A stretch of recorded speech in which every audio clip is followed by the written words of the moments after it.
lắm bên na đê Giêsu sư yung ari bơi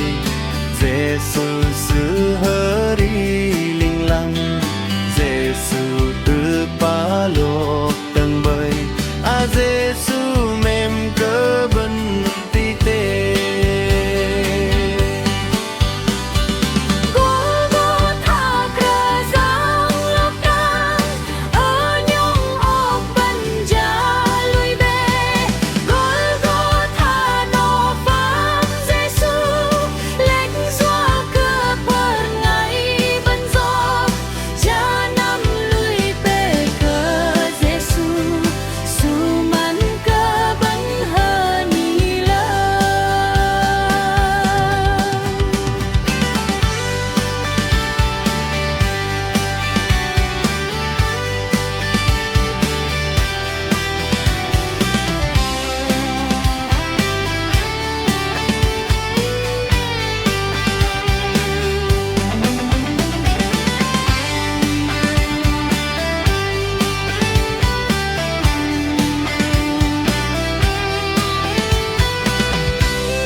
Khu tôi lom pe lam ca thi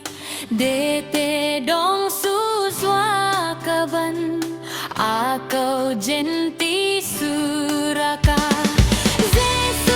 sư ăn